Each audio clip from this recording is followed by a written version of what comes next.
They say silence can be a form of protection, but mine was a shield that saved me.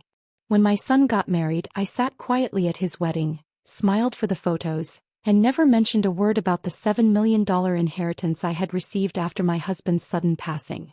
Some would call it selfish. Some would call it wise. But if I had spoken up then, if I had believed that love and family could withstand anything, I would have lost everything. Because the truth came out later, and what it revealed shook me to my core. If you've ever wondered whether keeping something to yourself can actually save your soul, stay with me until the end. And if you've ever had to choose between family and self-preservation, don't forget to like, subscribe, and tell me in the comments what you would have done. When my husband died, the silence afterward was not immediate. In the beginning there was noise. So much noise. Phone calls and casseroles. Funeral arrangements and condolences from people who hadn't spoken to us in years. Everyone wanted to tell me how sorry they were, how strong I was, how lucky we'd been to have each other. And through it all, I nodded, I smiled, I thanked them. But inside, I was standing on the edge of something I couldn't describe. A canyon of grief so deep, even my own voice couldn't find its way back to me. After the funeral, the noise faded. The casseroles stopped. The phone rang less. People moved on as they always do, and I was left with a house that felt like a museum to the life I had lost. Every room echoed with him. The smell of his cologne still lingered in our closet. His coffee mug sat exactly where he'd left it that last morning, beside the newspaper folded to the crossword puzzle he never got to finish. I couldn't bring myself to touch it. We'd been married 33 years. Through ups, downs, illnesses, moves, the birth of our only son, he had been my person. And when he died suddenly from a heart attack on an ordinary Tuesday morning, it felt like time stopped. We'd had no warnings, no drawn-out illness to prepare ourselves. One minute he was sipping coffee in his robe talking about maybe going fishing that weekend, and the next he was gone. Just gone. And so, in that hollow aftermath, I did what I'd always done. I kept moving. I handled the estate. I cleaned out the garage. I called the insurance people, the lawyer, the bank. I put my pain in a box and told myself I'd deal with it later. Then came the inheritance. I hadn't known. Not really. He'd always taken care of the long-term planning. I assumed we had a decent savings, maybe some life insurance, but I hadn't expected this. Over $7 million. Stocks, real estate, business investments I never even knew he had. He'd built a quiet empire around me, and I hadn't seen it. I sat across from the attorney, still wearing the same black dress I'd worn to the memorial, and listened as he read the numbers with a calmness that didn't match the earthquake inside me. I didn't feel wealthy. I felt alone. For a moment I imagined telling my son. I imagined the look on his face, the surprise, the gratitude. I imagined using some of the money to help him start a business, buy a house, take a real honeymoon after the wedding he and his fiancée were planning. But then, as quickly as the thought came, I pushed it away. Because there was a voice inside me, quiet, uncertain, that told me to wait. That something about this was mine. Not to be hoarded, not out of selfishness, but because it was the last thing my husband gave me. And I needed time to understand what that meant. I didn't tell anyone. Not even my closest friend. Not the pastor. Not my sister. I moved carefully. Quietly. I opened new accounts. I created a trust. I took long walks and sat on park benches, just breathing in this strange new world where I was a widow with millions of dollars and no idea who I was without the man who'd given it all to me. Grief and wealth are strange bedfellows. One makes you invisible. The other makes you a target. And in that balance I chose invisibility. The first time my son mentioned money was over dinner, a few months after the funeral. He and his fiancée Rachel had come over. I'd made lasagna, his favorite. He barely touched it. He asked between bites if Dad had left anything behind. Like what? I asked gently. Savings, he said. Life insurance. I mean, I know you're okay, but... I smiled, soft but firm. He took care of me. That's all you need to know. Rachel looked away, her lips pressed tight, and the subject changed. That was the moment I knew. Not that they were greedy. Not that they didn't love me. But that they saw me differently now. As someone holding something. As someone in possession. And I wasn't ready to be seen that way. Not yet. Maybe not ever. I told myself I'd wait until after the wedding. That I'd revisit the idea later, maybe after they'd settled into their lives together. But something about Rachel's tone, the way she watched me when she thought I wasn't looking, made me feel like prey. So I stayed quiet. And in that quiet I found a strange sort of power. I started to understand that this secret wasn't just about money. It was about boundaries. About space. About allowing myself to grieve without performance. To rebuild myself without obligation. I had spent a lifetime giving. First as a wife, then as a mother. Now for the first time I was keeping something. Not out of spite. Not out of pettiness. But out of necessity. Because I didn't know what was coming. But I knew enough to be cautious. When I lay in bed at night staring at the ceiling, I didn't dream about mansions or luxury. I dreamed about security. About peace. About having something that couldn't be taken from me the moment I let my guard down. I missed my husband terribly. I would have traded every cent to have him back. But since I couldn't do that, I chose instead to hold on to what he'd left me. To honor it. To protect it. To protect myself. And so when the wedding day came, I stood in the church in my pale blue dress, smiled for the photos, hugged my son tightly and said nothing. No one knew. Not Rachel. Not even him. I clutched my secret like a talisman, unaware that one day that silence would be the very thing that saved me. The moment my son told me he was going to propose, I wanted to be happy for him. I truly did. He was glowing, his voice filled with excitement, his eyes dancing with that boyish energy I hadn't seen in years. "She's the one, Mom," he said. "I just know it." And I smiled, told him how proud I was, how his father would be too. But something inside me, some small, unshakable instinct, stirred. It wasn't about Rachel specifically, not yet. It was more a feeling, the kind you get when the air changes before a storm. A shift in atmosphere. A chill that crawls up the spine. Rachel was beautiful, poised, and undeniably clever. She knew how to charm a room, how to soften her voice just enough to sound sweet without sounding fake. At least not at first. But from the beginning there was a distance between us. Not outright disrespect, but a coolness. When I offered to help with wedding plans, she thanked me politely and then promptly ignored every suggestion. When I hosted a dinner to welcome her family, she barely spoke to me all night, instead clinging to my son's arm and smiling through clenched teeth. And when I mentioned a few traditions I'd hoped to see honored, things my husband and I had cherished at our own wedding, she brushed them off as a little outdated. Still, I told myself it was nerves. I remembered what it was like being a bride, trying to balance excitement and stress. I didn't want to project my grief or fears onto their joy. So I stayed in the background, offering help when asked and quietly pulling back when it was clear I wasn't wanted. But with each passing week, my unease grew. It wasn't just her indifference. It was the way my son began to change around her. He became quieter with me, less open. Where once he'd call just to say hello, now days would pass with no word. When I did call, Rachel would often answer, her tone clipped, always rushing off somewhere or handing the phone over with a half-hearted, "It's your mom." The wedding planning became a whirlwind, guest lists, venue changes, deposits, and RSVPs. Rachel insisted on an expensive location her parents couldn't fully afford and then turned to me with what I'd now realize was practiced sweetness. "It would mean so much if you could help cover a few things," she said one afternoon, her hand resting lightly on my son's knee as they sat on my couch. "Just some of the final touches. You know, for your son's big day." My son didn't say anything. He just looked at me with that same hopeful, slightly apologetic smile he used as a boy when asking for something he knew he shouldn't. I nodded and wrote the check. It wasn't the money. It was the feeling that I was being handled. That was the first of many requests. Dresses, catering upgrades, a last-minute photography team flown in from another state. Each time it was positioned as sentimental or necessary.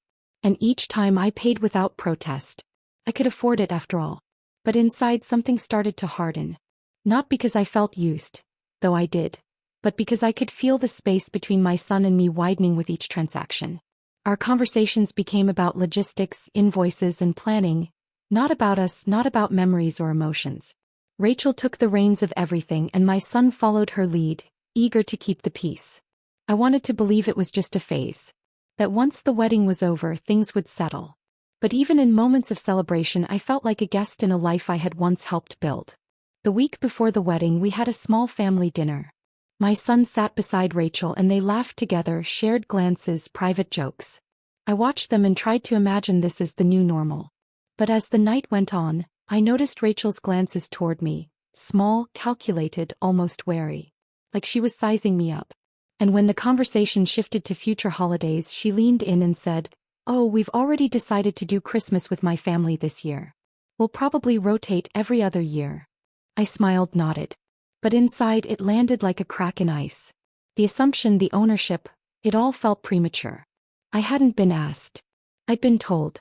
Later that evening, as I cleared dishes from the table, I overheard Rachel in the hallway, speaking to my son in a voice that wasn't meant for me. "She's just going to have to get used to the fact that we're not going to do things her way." My son didn't respond. At least not loud enough for me to hear. And that silence said more than anything else. By the time the wedding day arrived, I had perfected the smile. I wore the dress I'd chosen carefully, the one my husband would have liked, and I showed up ready to play my part. But inside I felt like a shadow. The ceremony was beautiful, extravagant, and curated to perfection. Rachel looked stunning. My son looked nervous. And I looked at both of them knowing that something was shifting. Something fundamental. I clapped, I cried, I hugged, I danced. But every moment felt slightly out of sync, like a movie I was watching on a screen rather than a life I was part of. As I stood in that crowd of well-wishers, holding a glass of champagne and smiling for photos, I thought about the $7 million sitting quietly in the trust under my name. Not a soul there knew. Not Rachel. Not even my son. And as I looked around at all the rehearsed happiness, I couldn't help but feel a sliver of gratitude that I had kept that part of myself separate. Untouched. Because if the unease I felt was real, and I had no doubt now that it was, then the silence I'd chosen might be the only thing protecting me from what was coming. The wedding had passed, and with it the illusion of inclusion I had clung to for months. I returned to my home, a space that once echoed with shared joy, and now echoed only with my own measured steps. I told myself to give them space. They were newlyweds settling into routines, adjusting to the roles they dreamed of. But weeks turned into months, and I found myself no longer waiting by the phone. I was simply noticing its silence. My son used to call at least once a week. Now I was lucky to get a rushed message every other Sunday, sometimes on speakerphone with Rachel chirping in the background, cutting conversations short with phrases like, "We're just walking into a thing," or "Let's catch up later." Later never came. I tried to brush it off. Everyone's busy. Everyone's overwhelmed. But something felt off. It wasn't just the distance, it was the tone. My son sounded like a visitor to his own voice. Measured, careful, cautious. Gone were the open-ended stories, the gentle curiosity about my day, the laughs that once burst so freely. Now he sounded like someone reciting lines. One afternoon I dropped off a homemade casserole at their doorstep. They weren't home, but I left a note with a little heart at the bottom like I always used to do. That dish sat on my porch 2 days later, washed but untouched, with no text or call to acknowledge it. When I finally asked my son if they'd liked it, he paused before saying, "Rachel's a little picky about food, you know. But thanks." That moment stuck to me like gum on a shoe. Rachel wasn't just particular, she was purposeful. And my son, the boy who once devoured anything I cooked with praise in his eyes, now seemed hesitant to enjoy anything without checking her reaction first. I visited them once, about 2 months after the wedding. The invitation felt reluctant, extended more from obligation than warmth. Their apartment was stylish, all glass and chrome, spotless and cold. Rachel gave me a brief tour, pointing out every expensive piece they'd added since the registry. "We still have store credit," she said, laughing in that bright, rehearsed way. "Maybe we'll use it for something big." My son stayed mostly quiet, trailing behind her. We sat for coffee. She served it in delicate cups, the kind meant more for show than for warmth. I complimented her on the space and she smiled without looking at me. "We're really building something here," she said. "Everything we're doing now, it's all about the future." I asked gently if they had travel plans or were thinking of buying a home soon. Rachel's eyes flickered toward my son before she answered. "That depends," she said. "We've been looking at options. But these things take resources." The way she said it made my skin prickle. The pause. The glance. The implication. I said nothing, just nodded. But in that silence I saw something. She was waiting for me to offer. She didn't ask, not directly. But the expectation hung in the air like steam from a kettle, barely contained. I left not long after, her smile never quite reaching her eyes, my son walking me to the door with his hand on my back like a stranger performing politeness. In the car, I sat for several minutes before starting the engine. Something felt deeply off. This wasn't newlywed bliss. This was a performance with high stakes, and I didn't know the script. Over the next few weeks, the requests started trickling in again. Small things. A contribution to a charity event Rachel was co-hosting. A favor for a connection of hers trying to break into consulting. A gentle question about whether I might consider attending a financial planning seminar she'd heard about for women my age. Every ask was wrapped in sugar. Every suggestion lined with compliments. But behind the words was pressure. I began declining. Politely. Stiffly. Testing. Each time I said no, the calls became colder. Shorter. Rachel's presence on the line more dominant, her tone more clipped. My son, ever the peacemaker, danced around the growing tension with neutral phrases. She's just stressed. Things are hectic. She's trying to build something. And always the undertone that I was being difficult for not going along with their vision. Then came the dinner that changed everything. I invited them to my house, a Sunday meal like we used to have. I cooked his favorites. I set the table with care. They arrived late, Rachel scrolling on her phone, barely looking up. Throughout dinner, she steered every conversation back to business, finance, future plans. My son nodded along. Then mid-meal, she leaned forward and said, "Have you ever considered downsizing, Jane? I mean, this place is lovely, but it's a lot for just one person. And you could really unlock some value, you know?" I stared at her, fork suspended mid-air. "I'm comfortable," I replied. "Well, sure, but think about all the things you could be doing instead," she continued. "You've got resources tied up in this place. You could invest, travel, or help your family start building something too." There was the slip. The pressure I'd felt bubbling underneath finally cracked through the surface. My son looked down, cheeks flushed. I swallowed my words with a tight smile and changed the subject. But the message had landed. She wanted access. Not to my recipes. Not to my stories. To my assets.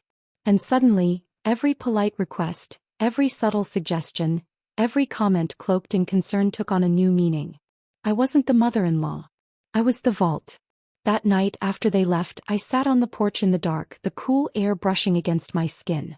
I had tried to give them a chance. I had hoped my silence would give way to trust. But now something was clear. My instincts weren't wrong. Something felt off, because something was off.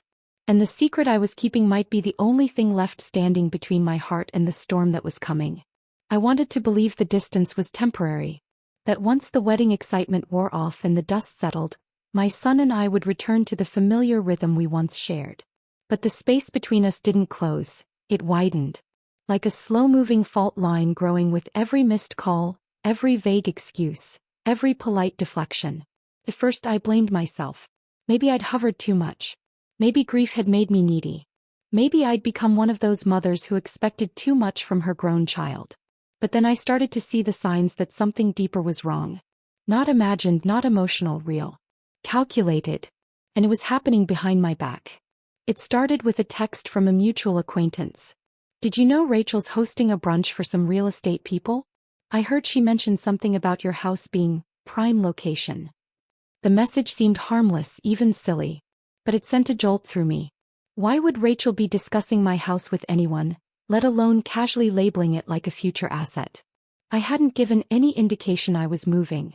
My home was the last piece of life with my husband that I had left.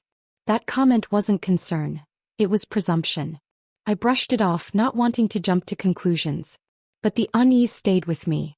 A week later, I was in line at the bakery when I overheard a familiar voice behind me. "Wait." I stayed still, not turning, just listening. She was talking to someone I didn't recognize. Honestly, she's sitting on a gold mine and doing nothing with it. It's such a waste. And she could really help us get to the next level if she'd just loosen her grip. The words dropped into me like stones. My stomach turned. She wasn't just talking about my house. She was talking about me. I left my place in line and walked straight to my car, my heart pounding. I had never felt so exposed. So belittled. So reduced to a number on a spreadsheet. I tried to talk to my son. I needed to hear his voice, needed him to tell me I was imagining it. That she didn't mean it like that. That I was still important to him. He answered on the third ring, his voice cheerful but distant. "Hey Mom. What's up?" I hesitated, unsure how to begin. Do you and Rachel talk about my house? About me, helping you two out? There was a long pause. Then a sigh. I mean, we've talked about your situation, yeah. You have a lot of unused space. And we just think, maybe eventually, it could be something worth considering. I felt a coldness creep over me. Pie situation, I repeated. That's what we're calling it now? He got quiet again. Mom, come on. Don't take it the wrong way. Rachel's just being practical. She's a planner. That's how she thinks. I hung up soon after, pretending I had another call. I couldn't listen to him justify it. Not when I could still hear her words so clearly. If she'd just loosen her grip. That night I didn't sleep. I sat in the living room with the lights off, staring at the darkened windows and wondering how long I'd been reduced to a resource in their eyes. I thought about every check I'd written, every meal I'd cooked, every polite conversation I'd had where I bit my tongue. And now I realized they had been planning around me. Not with me. Not for me. Around me. Like I was an obstacle. A stepping stone. A vault they hoped to eventually crack. Over the next few days more pieces fell into place. I noticed subtle things. Rachel tagging friends in posts about legacy planning and intergenerational wealth, without ever mentioning my name. A mutual friend telling me Rachel had joked at a party about convincing her Emil to finally retire somewhere sunny. Another whisper, another crack. I started pulling back. Declining invitations. Responding with one-word texts. I was no longer interested in pretending I didn't know what was happening. I didn't need more proof. I had enough. What I needed was clarity and space to decide what to do next. One afternoon I went to the trust office and had a long, careful conversation with the advisor my husband had once used. We reviewed all the protections already in place and I added new ones, quietly without telling anyone. I created a separate beneficiary clause for a local women's shelter, added restrictions that ensured any disbursements required independent approval. The attorney nodded when I explained. A lot of families end up here, she said gently. Love doesn't always last longer than leverage. Her words made my chest ache. But I nodded.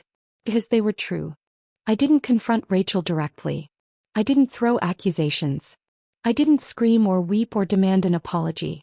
Instead, I did something far quieter, far stronger. I remembered who I was. Who my husband had trusted. Who I had always been beneath the grief and the doubts and the carefully curated silence. I was not weak. I was not naive. I was not theirs to manage. I set my boundaries, not out loud but in action. I stopped asking for inclusion. I stopped hoping to be understood. And I stopped wondering whether they saw me as family. Because their behavior had made it clear. I was an asset. An inconvenience. A price to be negotiated. And now I was taking myself off the table. Behind my back they had tried to reduce me. But now, face to face, they would have to confront what I had become. A woman who saw everything, who knew her worth, and who would never again allow herself to be discussed like a transaction. The day of the wedding was cloudless, warm, and filled with all the trappings of joy. The venue was lavish. White canopies billowing in the breeze, rows of peonies arranged with surgical precision, and a crowd of guests dressed to be seen. I arrived early, dressed in a soft blue gown my husband once said made my eyes look calm. It had been his favorite. I wore it like armor. The ushers smiled, the photographers buzzed around like bees in a garden, and the air was full of music that was too cheerful to match the knot in my chest. From the outside, everything looked perfect. But perfection is often the first mask grief learns to wear. I took my seat near the front and smiled when the guests glanced my way. I was the mother of the groom after all. I was expected to smile. My son looked handsome in his tailored suit, nervous in a boyish way that tugged at my heart. I wanted to run to him, hug him like I used to when he scraped his knees, tell him it was okay if he didn't feel sure. But I stayed seated, still, hands folded in my lap. Rachel made her entrance moments later, radiant in a way only a bride can be, and I willed myself to believe this was a moment to be happy. But even in her beauty, there was something hollow about the way she glanced at me. A formality. A distance that had become our new normal. When she reached the altar, my son didn't look back at me. That stung more than I expected. The ceremony was rehearsed, beautiful, curated for photos and applause. Vows were exchanged with voices that trembled just enough to appear sincere. People cried, clapped, laughed on cue.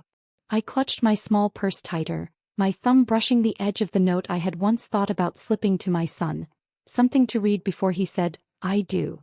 A few quiet lines about remembering love isn't just excitement but endurance. I never gave it to him. I'd convinced myself it wasn't my place. Or maybe I knew he wouldn't read it, not really. Not if Rachel saw it first. During the reception I was ushered to a table near the dance floor, but not with family, closer to friends of the bride. The seating chart told its own story. I smiled anyway, thanked the servers, raised my glass. Rachel's parents gave speeches full of praise and plans, weaving narratives about legacy and futures and what they hoped their children would build together. My son nodded along, smiling, holding Rachel's hand tightly. When it was my turn to speak, I kept it short. To love that grows, to families that learn, and to my son, may you always find your way back to what's true. It was polite. Measured. Not the speech I had written weeks ago, the one I folded and left at home. Dancing followed. Photos. Toasts. Laughter that never quite touched the corners of my mouth. At one point I stepped outside onto the terrace. The night air was cooler, the lights inside glowing like a world I wasn't invited to. I stood there alone until a young cousin joined me, her cheeks flushed from wine and spinning. "This is some wedding," she said. I nodded. She added, "You must be so proud." I smiled, but it didn't reach my eyes. "Of my son, yes," I said. "Always." Inside I could see Rachel surrounded by friends, laughing with her head thrown back, champagne flutes clinking. My son was a step behind her, always just a beat behind her spotlight. I wondered if he noticed. I wondered if he cared. At the end of the evening, as guests began to leave and the sparklers were passed out for the send-off, I was asked to hold the basket. "You have the most graceful hands," someone said. I held it because that's what I was good at, holding things for other people. Carrying what no one else noticed. Pretending I didn't mind. They left in a flurry of glitter and cheers. I waved with everyone else. The car pulled away and the sound of celebrations slowly faded into the night. I helped gather leftover programs. Picked up a jacket someone left on a chair. I moved like a shadow, familiar and invisible. On my way out, the wedding planner handed me a small bag. "They asked me to give this to you," she said. Inside was a framed photo of the three of us from earlier that day. Rachel had cropped it to square dimensions, leaving me at the very edge of the frame. Back home, I took off my shoes and sat in the kitchen, still dressed, staring at the photograph. The corners curled slightly under the heat of the lamp. I placed it in a drawer. Not out of anger but out of self-preservation. That night I understood something I hadn't wanted to admit. This wasn't my family anymore. At least not the way it used to be. I was being moved aside, ever so gently, with smiles and titles and token gestures. The real place I held, the emotional seat at the table, had already been given away. I couldn't stop the shift. I could only decide what I would do with the space I now found myself in. The ceremony had been beautiful. Elegant. Memorable. But to me it wasn't a celebration. It was a performance. A carefully choreographed ritual of pretending. Pretending everything was fine. Pretending I belonged. Pretending I wasn't grieving not just my husband, but the vanishing presence of my son. And yet through it all I was glad I hadn't told them about the inheritance. That one truth, untouched, unspoken, was mine. My tether. My refuge. The one part of me they hadn't claimed, hadn't leveraged, hadn't turned into something transactional. As the clock struck midnight and the house returned to silence, I made myself tea and stood by the window, the moon casting a silver path across the yard. I whispered into the stillness, "I'm still here." And in that moment I knew I would not disappear quietly. They might not see me clearly anymore. But I saw myself. And that was where my real story would begin. The early weeks of marriage often offer a kind of glow. Shared morning coffee, inside jokes, lingering glances. For a moment, I allowed myself to revel in a version of joy reflected in their honeymoon-era Instagram captions. My son's profile picture even featured a candid photo of us hugging with the caption, "Mom's always got my back." I saved the screenshot. But just as quickly as the glow settled, the cracks began to form. I noticed first in his voice. The calls returned, but with caution woven into his tone. His questions about how I was replaced warmth with practicality. "Mom, the plumbing is backed up again. Can you fix it? Mom, can you drop off the lawn mower filter? Mom, can you do taxes for us?" Requests piled up. Not favors between loved ones. They felt like obligations calling me back without invitation. I wasn't their helper. I was supposed to be their family. As their life together gained momentum, I became the quiet task force. I fixed leaky faucets, coordinated home repairs, even met with their CPA when Rachel decided they needed better tax planning. She phoned and emailed, I responded. Service came before sentiment. My presence was secondary to her dependence. And each errand eroded a part of me that once believed I was a welcome presence in their marriage. I scarcely recognized the role I was being shaped into. A caretaker without connection, a mother without gratitude. Then came the evening that felt like a harbinger. I'd stopped by with homemade chicken noodle soup, a staple of comfort since childhood. They answered the door in matching aprons. They thanked me as I stepped inside with the warm pot. The kitchen was spotless, every appliance incongruously modern. I placed the soup down. Rachel made approving noises. Perfect, she said. She stirred the pot gently, nodded to my son. He looked at me, eyes catching mine, and smiled, a half of his warmth returning. But then Rachel added, "You know, we've started using a meal service subscription. This is lovely, but it doesn't really fit our routine." She looked at me like I'd delivered a chalkboard to a digital home. My son shifted uncomfortably. "We appreciate it, Mom," he said. But in his eyes was that same cautious calculation. Never to commit fully, never to embrace wholeheartedly. I stopped bringing meals. After that, my efforts felt outdated, sentimental, unhelpful. They probably seemed incongruent with their new life, part of a memory that no longer applied. I brushed off the sting until one Saturday I got an unexpected text. "We need the house inspected this week before we put it on Airbnb. Can you make sure someone can come by?" Airbnb. My home. Our home once. The request shocked me because it wasn't said with warmth or request. It was said like a directive. They passed a voice memo. My son's voice. "We love you, Mom, but we need to move forward quickly." Forward. Noticeable emphasis on movement. Not growth. Not closeness. Forward. Progress. Removal of past responsibilities. I realized then, I had become a means to an end. A step in a plan. Something to be managed, not cherished. That realization brought tears I couldn't contain in the car on my ride home. I held onto the steering wheel, my back straight against the seat, letting the headlights dance across the dashboard while I wept quietly. The knowledge that they were preparing to rent out the space we once shared. Our memories, as though they belonged to someone else, as though my loss didn't matter, cut deeper than any goodbye. Dinner invitations dwindled. Phone calls turned to emojis. Birthdays passed, unmarked beyond a quick text. I stopped expecting their presence because their forward didn't include looking back. In the silence I found grounding. I started paying attention to my own routines again. The quiet of my garden, the soft hum of my teacup, the book that smelled of linen. I realized I could exist without being needed. I could breathe without being responsible for someone else's progress. But I also realized that their progress couldn't be built using me as a foundation without acknowledgement or belonging. So I began keeping track of my boundaries. I canceled the plumber's appointment unless they confirmed they valued my help. I said no to email coordination duties. I reminded myself it was okay not to fix everyone else's life. I wasn't undermining my connection, I was protecting it. I told myself that love doesn't diminish when you stop enabling it. Last week my son dropped by unannounced. He carried a small painting he'd made from their honeymoon scenery. "I thought you might like this," he said, voice gentle. It was a quiet gesture that caught me off guard. "They're calling it the first gesture of the new chapter," he added.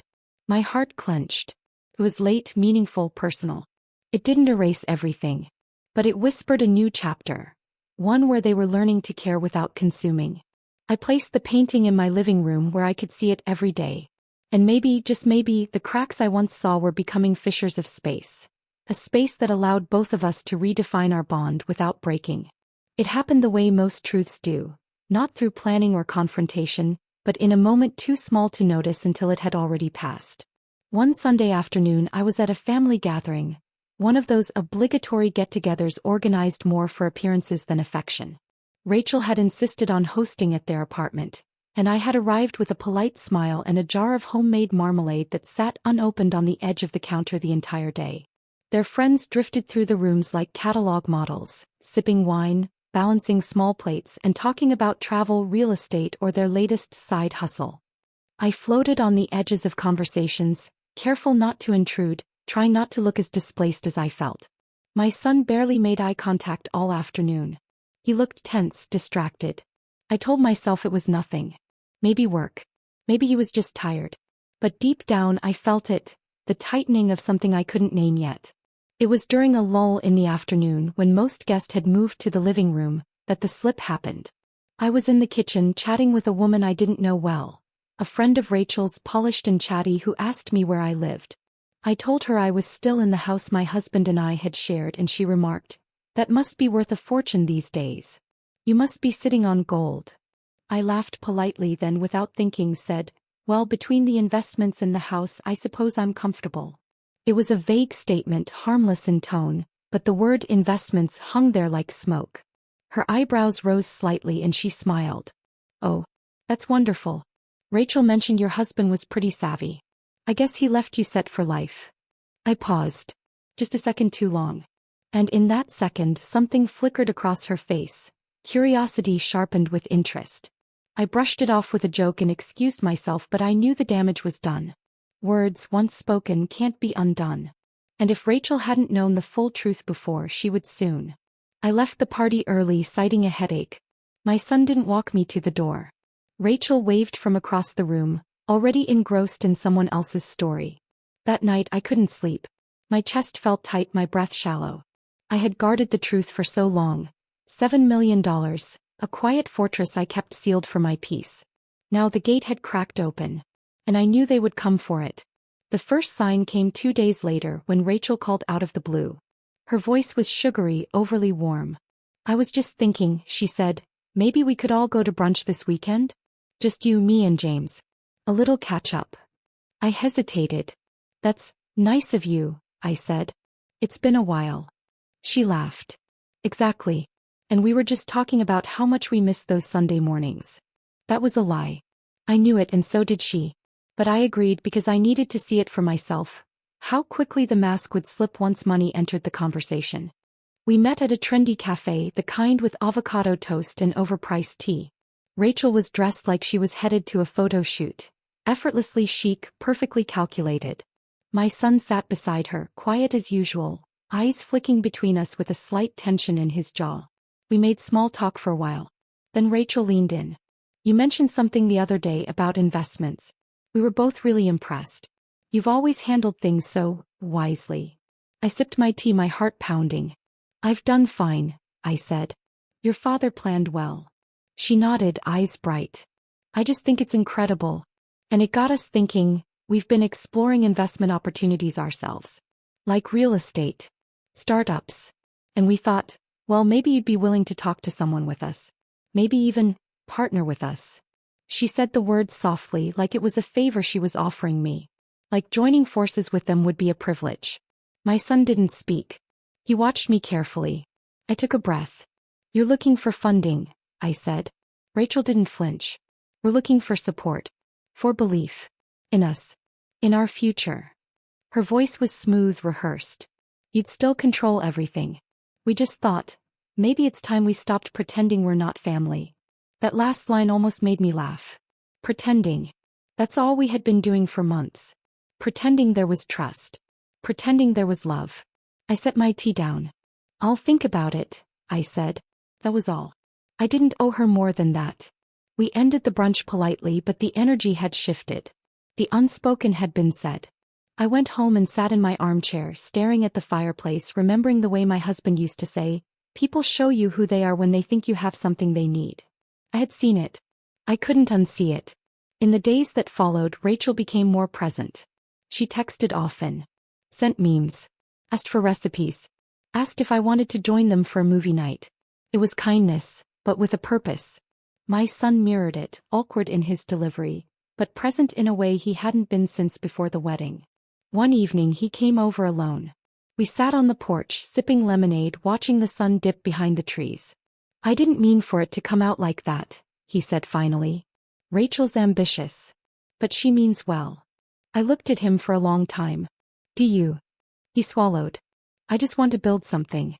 I want us all to have a future that's easier. I nodded slowly. I understand, I said. But there's a difference between building a future and trying to fast-track one through someone else's sacrifice. He didn't respond. And in that silence I knew he understood. I didn't say no that night. I didn't slam any doors. But I began drawing lines. I talked to my financial advisor again. I moved some funds. Reinforced some restrictions. I created a legacy clause that couldn't be broken without my approval. I protected the heart of what I had built not just financially but emotionally.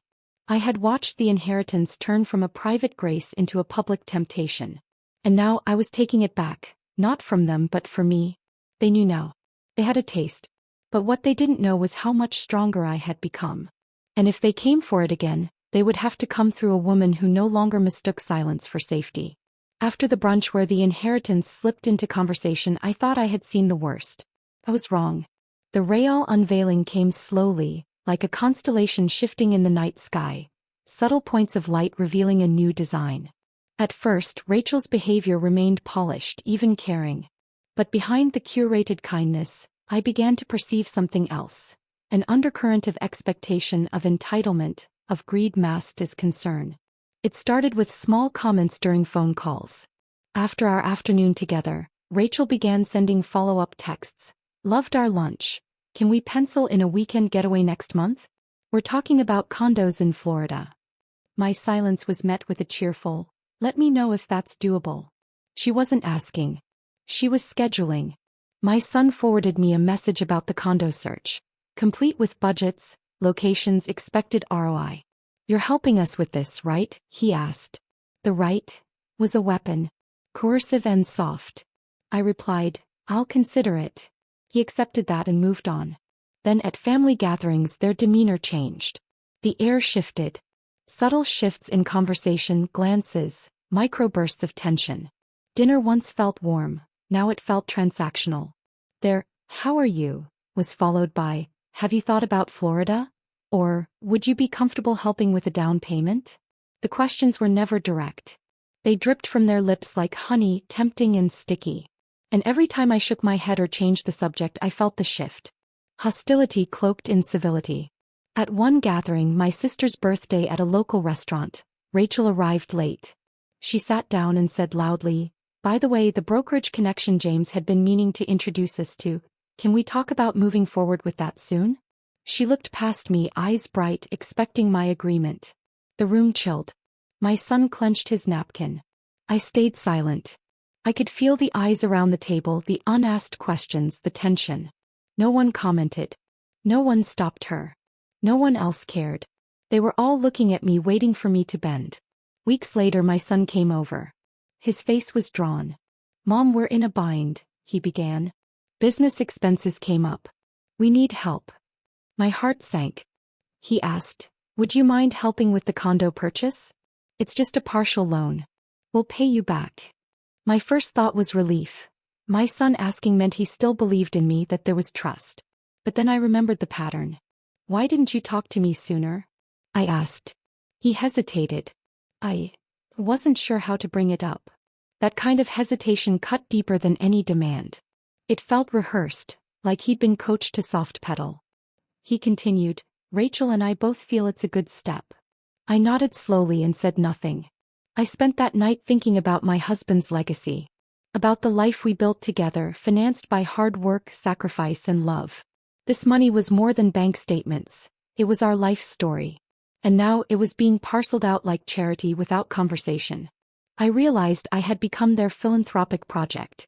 Not family, not mother, but resource. The next afternoon I met with my advisor again. I explained the requests. She frowned.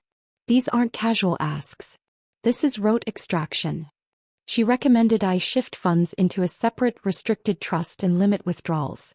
I decided then, I wouldn't let them bleed me dry. I couldn't. My husband's lifeblood was in those accounts, and it deserved protection.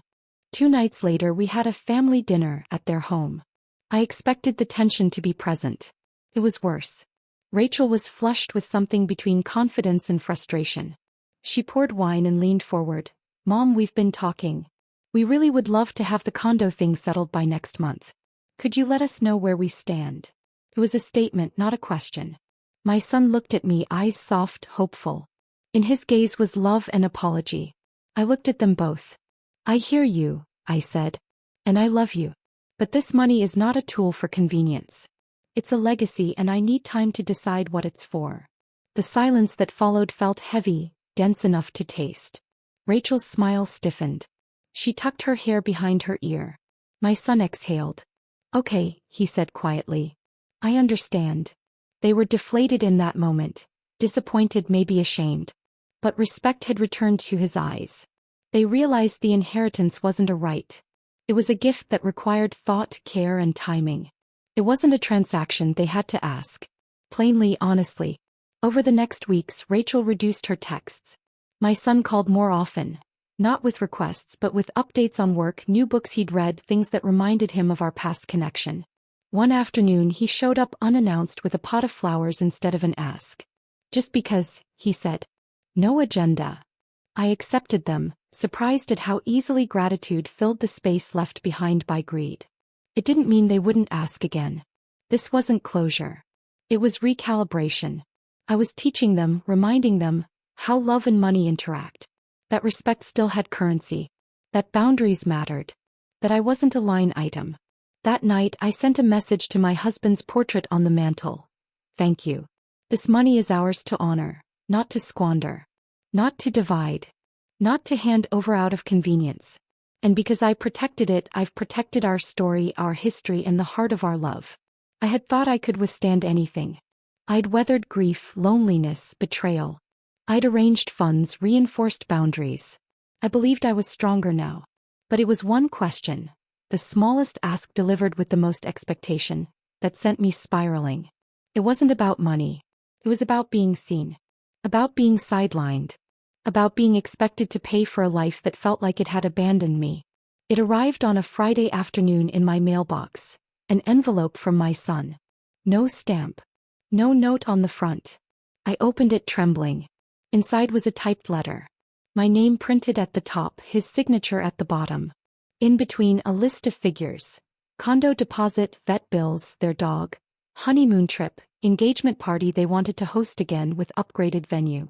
At the very bottom, total request, $125,000. Repayable over 10 years. Looking forward to your decision, it ended. No, I love you. No, thank you. Just sterile numbers. I stared at it long enough for tears to soak the ink. A decade of those tears. I paced my living room. Collapsed to the floor. Clutched the letter like it had betrayed me. I yelled into pillows. I cried so hard the walls shook with it. My husband's absence felt final then. My son's request felt so brutal I almost believed love had left me too. I called my advisor. I can't do it, I said. Not this. I won't. She reminded me what we'd established. Protections. She spoke gently. This is their test. They want to know what you'll tolerate. I thought of Rachel's voice. Sugar-coated, steady. Mom, it's not much. I'd swallowed that once. Never again. That night he arrived at my door. I'd been expecting calls, maybe came to brace myself. When I saw him there, standing on my porch, head bowed, I understood there would be no gentle follow-up this time. The confrontation was here. I opened the door. Mom, he began. His voice was quiet, but there was steel beneath it. I got your chart. I need you to help me. He didn't ask. He demanded. The sharp shift in tone woke something in me, something fierce and protective and exhausted. You didn't ask, I replied, gripping the doorframe. You told me.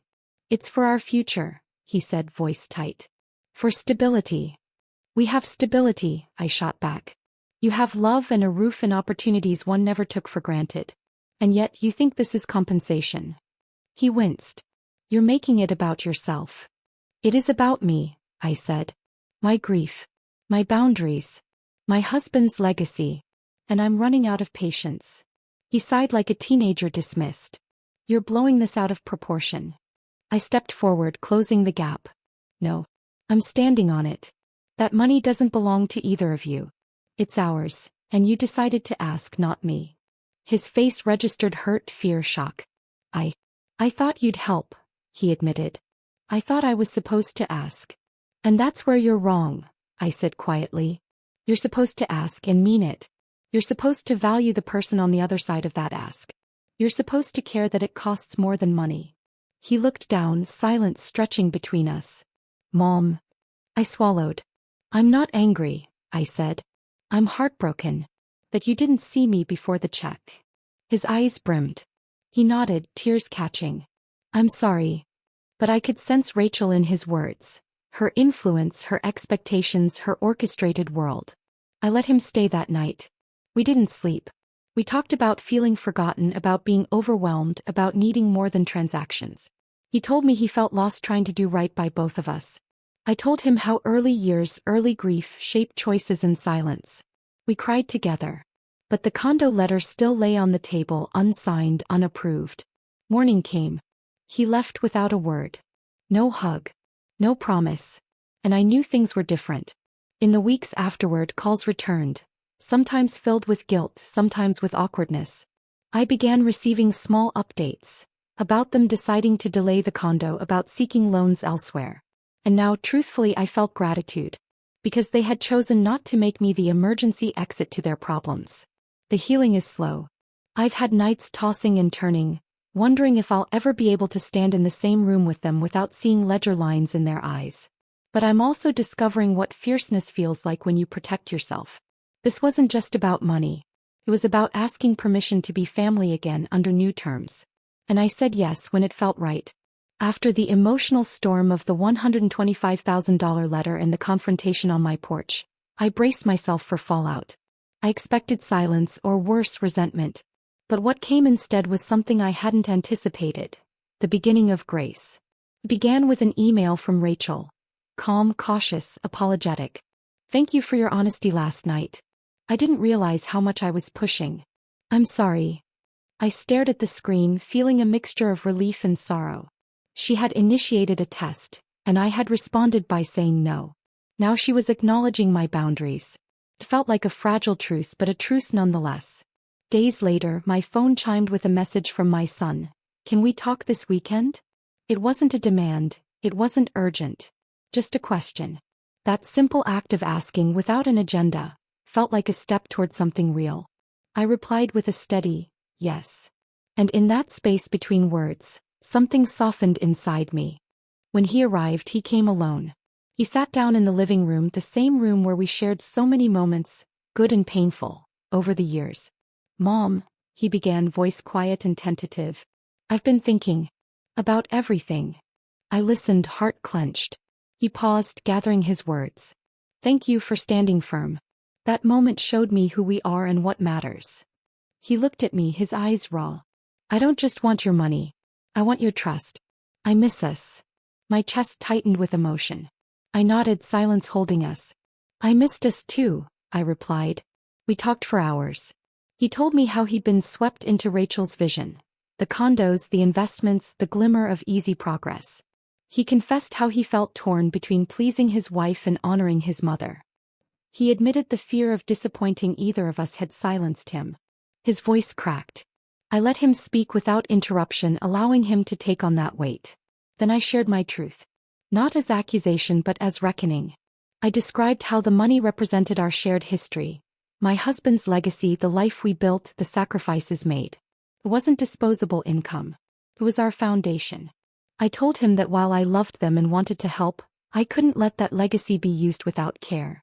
If it was going to be part of their future, it had to be part of ours, with transparency, thought, and respect. He reached across the space between us and took my hand. I understand, he said. And for the first time in months, love felt undiluted by demands. That night, Rachel came over carrying a tray of bright lemon bars. She entered quietly, placing the tray on the table. I brought these, she said, as a thank you, for the conversation, for listening. Her face was open, vulnerable, even as if she'd been waiting to see if her gesture would matter. I grew to realize there was strength in that small offering. We sat together, the three of us. No contracts, no expectations. We didn't talk about condos or finances. We spoke of memories. Fishing with Dad, midnight baking in the kitchen, silly childhood mischief. Laughter found its way across the table. We reminisced, paused, listened. No agenda. Just connection. That evening marked a shift. It wasn't perfection. It was something more human, careful honesty facing without fear. Over the next several weeks I noticed subtle changes. The dinner invitations resumed and felt kind. No condo mentions. Just shared meals. Conversations came back to shared interests. Books, family updates, moments of joy. I offered to help explore condos again, but only if it felt right. It was no longer about funding but about shared decisions, shared futures. On my birthday, Rachel hosted a small celebration with close friends. Instead of gifts, she asked guests to donate to the breast cancer charity I support. My son called that morning, voice light. "Mom, this is for you because what matters is your heart." I teared up, humbled and grateful. They hadn't asked for anything. They'd gifted thoughtfulness instead. I still hadn't given a penny toward their condo. Not yet. But that wasn't the point anymore. The test had revealed more than intentions. It revealed growth. Boundaries had shifted from division into checks of respect. Money wasn't gone, it was protected. But more importantly, love had returned, untethered from transactions. I realized that protecting the inheritance was only half the battle. Protecting my identity, my agency, my emotional peace mattered just as much. And as they learned to ask, listen, and wait, our relationship began to reclaim what was lost. One evening as I walked before bed, I noticed the painting they gifted me after the storm, a serene landscape from their honeymoon. It hung on my wall, framed modestly but beautifully.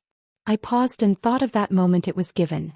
The awkward apology, the shy smile, the beginnings of repair. I fingered the frame, thinking how everything sacred is built on pieces. Moments, trust, decisions made quietly but firmly. Inside I felt something shift. My husband's legacy was safe, not just financially but morally. And the legacy I leave my son and Rachel would not be about how much I gave, but how I loved. Not recklessly but with purpose. Not blindly but with integrity. And in that moment I felt something new settle. Peace. The test had changed everything, not just them but me. Because sometimes we need to say no. Sometimes we need to hold space. And sometimes when we do, the ones we love learn exactly how to say yes. I never thought I'd use the word freedom. Not after grief, not after betrayal, not after the distance that had almost cost me everything. But here I am, choosing myself. And I realized that ultimately, the most radical act of love was not giving but protecting my own heart. Standing firm. Not out of stubbornness but self-respect. And in that choice I found peace. For decades I defined myself by the roles I inhabited. Wife, mother, helper. I measured my worth by the sacrifices I made, the meals I cooked, the people I put before myself. When my husband died, I kept functioning because that's who I was. When my son needed support, I gave him everything I had, even when I didn't feel I had enough left. But somewhere in that giving, I lost sight of who I was as a woman beyond these roles. I forgot that I, too, was worth caring for. The confrontation, the test, the conversations, they taught me more about myself than about them. They taught me I could trust my instincts. That boundaries weren't barriers, they were gates. That love doesn't have to hurt to be real. And that letting people in doesn't mean letting yourself be diminished. So I began to reshape my days around me. I bought books that had lingered on my shelf. I signed up for watercolor classes. I planted a rose bush in the front garden where my husband used to sit. I reconnected with girlfriends I'd neglected. Every step wasn't loud or flashy, but in its quietness, it roared. I was choosing my own life again. One Sunday morning I sat on the porch with my tea, the rose bush new and hopeful at my feet, and I didn't feel hollow. I felt whole. Not because my past didn't exist but because I wasn't trapped in it. I felt grateful for what I had, what I lost, what I survived, what I became. In that moment I realized that choosing myself was both an ending and a beginning. A letting go and a reaching forward. My son and Rachel still come around. Their presence has changed, not vanished. It's no longer transactional. Their "how are you" carries warmth. Their invitations aren't whispers of, "can we get something?"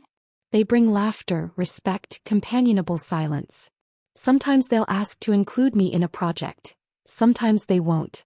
In either case I listen to my heart and say yes or no.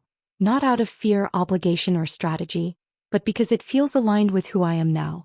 I don't know where the condo plans stand, or if they'll revisit asking for financial support. Maybe they will. And if they do, I'll respond with the same clarity I did before. No ledger, just resonance. Because I've learned that it's not the money that defines us, it's the trust that builds us. If it's aligned with integrity, I'll consider it. If not, I'll walk away again. Not to punish them, but to honor myself. When I look in the mirror now, I see a woman who loved fiercely and learned fiercely. A woman who lost much but never herself. A woman who chose presence over absence, softness over collapse. A woman who believed that sometimes the loudest act of love is saying nothing at all, while your heart finally learns to speak. I never imagined that reclaiming my life would feel this way, not like a dramatic victory, but like a gentle sunrise after a long, dark night. After years of defining myself in relation to others, wife, mother, caretaker, I finally recognized that I deserved care too. When my husband passed, I moved forward in autopilot, managing bills, maintaining routines, helping everyone else adjust to life without him. When my son married and their world grew intertwined, I did what I thought mothers do. I supported, encouraged, gave. Until there was nothing left for me. My heart ached, my boundaries blurred, and I felt like a shadow living off memories instead of my own future. The confrontation that came with the condo request was sudden, but the changes it sparked within me were slow and sure. Standing firm wasn't born from anger. It sprang from necessity. I realized that protecting my heart wasn't selfish. It was survival. And in protecting it, I found the strength to say something far more radical than no. I said clear and quiet, yes, to myself. I began small, almost invisibly. I woke up before dawn one morning and didn't rush to start chores. I brewed a cup of Earl Grey and stepped onto the porch, breathing in the stillness. The air was cool, the sky faintly pink. I sat there, letting silence fill me without judging myself for enjoying it. That was the first time in months I didn't feel guilty for taking space. The next day, I dug through a cupboard and pulled out a watercolor set I hadn't touched in years.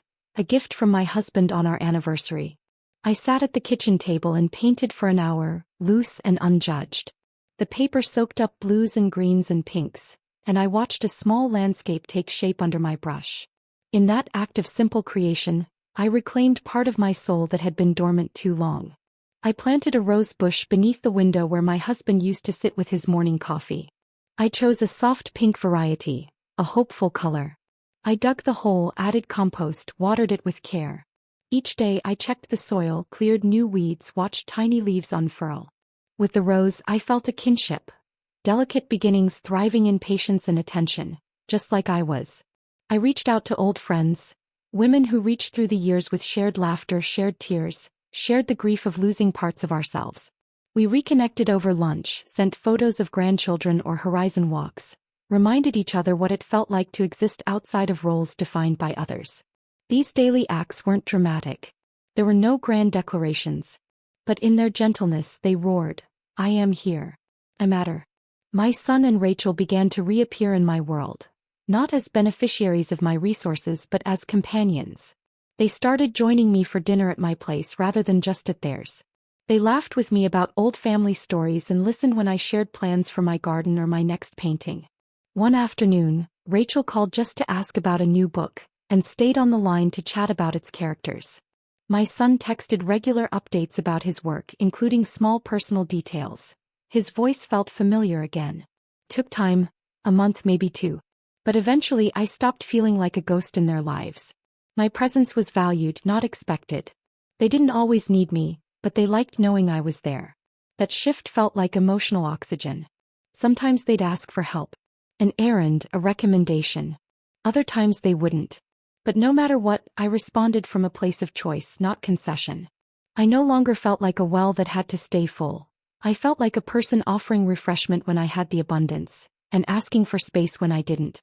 The memory of the $125,000 letter still lingered, a reminder that my autonomy mattered. It reminded me that money should never define love, that value isn't measured in digits. My husband's legacy was safe, not just in the bank accounts and real estate, but in the respect that emerged when I refused to let it define our relationships. The real healing came not from what I forbade but from what they learned. That boundaries deepen connection. That respect blossoms when you refuse to be reduced. That family isn't static. It evolves when everyone shows up fully as themselves. One late afternoon I received a package. Inside was a small painting of a wildflower field they'd commissioned from an artist friend. It came with a note, We saw this and thought of you, soft, strong, beautiful. I cried. Not from joy or fulfillment, but because the note wasn't a request. It was a gift. A mirror of recognition. A few weeks later, on my birthday, Rachel brought a small group of my closest friends to my home. They came with flowers, a banner, and a plan. Instead of gifts, she asked everyone to donate to the breast cancer charity I had become involved with. My son and Rachel said a few heartfelt words. Gratitude, admiration, and promise. My son said, "Mom, we wanted to honor everything you've given, not just to us but to your community." There were no debts to settle. No hidden agendas. Just celebration. I didn't give any money toward the condo that day. Not because I held a grudge, but because I didn't need to prove anything. The condo wasn't mine to buy, it was theirs to choose or not. And they understood that. When I look in the mirror now, I see a woman who loved fiercely and learned fiercely. I see a woman who has lost much but never herself. I see someone who found peace not in absence but in presence, unmistakably and unapologetically. I see someone who learned to care for her own heart again. My husband's legacy lives on, yes. It's instead accounts, elegant wills, planned trust. But more profoundly, it lives in the integrity and dignity of how I chose to guard it. It lives in the respect it restored between mother and son. It lives in the new story we are building. A story where money is a tool, not a weapon. Where love is given freely, not purchased. Where boundaries aren't walls but frames for clearer connection. This chapter isn't the end of my story. It's a beginning. A beginning where my worth doesn't depend on giving until there's nothing left. A beginning where my identity isn't defined by others, but blossomed in my own light. A beginning where each moment, tea at dawn, brushstroke on paper, bloom in the garden, is a testament to the woman I still am. I chose me. And that choice was the bravest and the kindest thing I've ever done. Freedom doesn't always arrive with fireworks. Sometimes it arrives in stillness. The quiet moment of clarity at dawn, when your breath meets the cold morning air and you realize that in choosing yourself, you've finally exhaled the ghosts of expectation. This morning, I sat on my porch with a cup of tea, the rose bush I planted swaying gently in the breeze, and I felt it, that soft yet unshakable sense that I had earned something real. A freedom born not from escape but from endurance. It was the culmination of everything I'd lived through, grief, betrayal, courage. And it settled within me like the first light of a new day. It began with silence but didn't end there. I had kept my inheritance secret to protect myself. From demands, from being seen as a target, from losing sight of who I was in mourning. That money was always more than currency. It was my husband's legacy, the monument of a life we built together. I held it like a sacred duty, guarding it from those who would see it as a ticket instead of a trust. And in holding it close, I realized something vital. Boundaries aren't walls. They are signs that announce what matters and who matters to you. When the requests came, first gentle then insistent, I said no. It wasn't out of spite. It was for survival. I protected my heart and the memory of what the money stood for. Love, not leverage. I didn't shout it. I didn't dramatize it. I chose stillness. I chose clarity. And in that quiet I found strength. The test came when they asked for a condo down payment. $125,000 requested through a cold letter, signed yet void of affection. My margin cracked then. I called it by its true name, betrayal under the guise of necessity. When my son arrived, face pale with apology, I didn't yell. I simply said, money isn't what defines us. Love and respect do. That simple truth broke something but also made something whole again. The days that followed were not perfect. They were real. Rachel sent a message. One line, sorry, humbled. My son asked to talk. No motive, no ask. We sat in my living room like vulnerable strangers learning to find each other again. We shared how the past year had twisted us with grief and obligation, expectations and fear. We listened. I spoke of my husband's legacy, not as a bank account but as the life they'd grown from. And I said, it will be part of your future, but not at the cost of the present we're rebuilding. In response, they brought me lemon bars. They didn't ask. They apologized. They looked me in the eyes. And in that, I understood.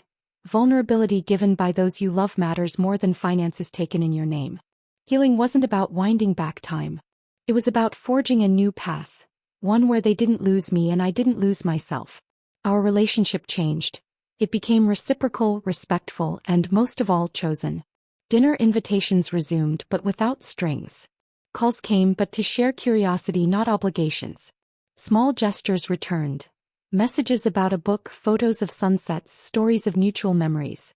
At my kitchen table one evening we spoke about the fishing trips they missed me on, the painting class I joined, the change inside me. They listened and I spoke without hesitation. I realized then that freedom wasn't about shutting them out. It was about letting them in on new terms. At every turn since, I have chosen myself. Some days that means saying yes to a brunch invitation or a painting. Other days it means getting up early to walk, to write, to water the rose bush. It means saying no without apology when I want space. Choosing myself didn't isolate me. It anchored me. It gave me the courage to step into each day with intention, not reaction. I found joy inside. Books I'd long forgotten, watercolor sunsets, conversations with women who reminded me of possibility. A few weeks later on my birthday they surprised me. Rachel and my closest friends, gathered in my living room, candles flickering, laughter glowing. Instead of gifts, they asked guests to donate to the breast cancer charity I support. My son's eyes met mine as they spoke. We wanted to honor who you are, not as a giver to us but as a giver to others. There were no debts, no ledgers, no urgency. Just gratitude. I felt tears, not sorrow but a swelling of fullness. They had learned. I had taught. And in that act we both were different. I still haven't given them a cent toward their condo. Not because I hold a grudge but because I don't need to justify my worth. If they ask again someday I'll decide in alignment with this new truth. Generosity is never coerced. Love is never transactional. The inheritance remains secured, not chained to guilt but entrusted to integrity.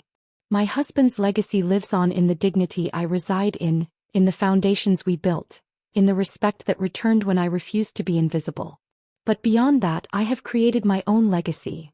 One of boundaries, hope and quiet courage. A legacy that no one can inherit. It is mine to keep. A story of deep love and fierce preservation. When I look at the wildflower field painting they commissioned for me, a soft swirl of petals, colors bleeding into each other, I see our journey. The blending of part of our history with new beginnings. I see transparency. I see renewal. I see that freedom can bloom even after grief. I'm not younger. I'm not starting over. I'm standing firmer. I'm rooted. I'm here. And I'm whole not because I was enough for everyone but because I grew enough for myself. This freedom, a different kind, is not a public declaration. It's a private song. It hums in the quiet of morning, in the brush of petals, in the acceptance that love can change, evolve and still endure. It shows up in the art on my wall, the rose bush that colors my days, the trust in their voices when we speak without expectation. There will always be more stories, of joy, of challenge, of growth. But this chapter ends with a promise. I will always choose myself. And in doing so I will continue to offer love, not on loan but as an offering. Not because it's expected but because it is freely given. Not because I am obligated but because I am empowered. And that is the different kind of freedom I discovered.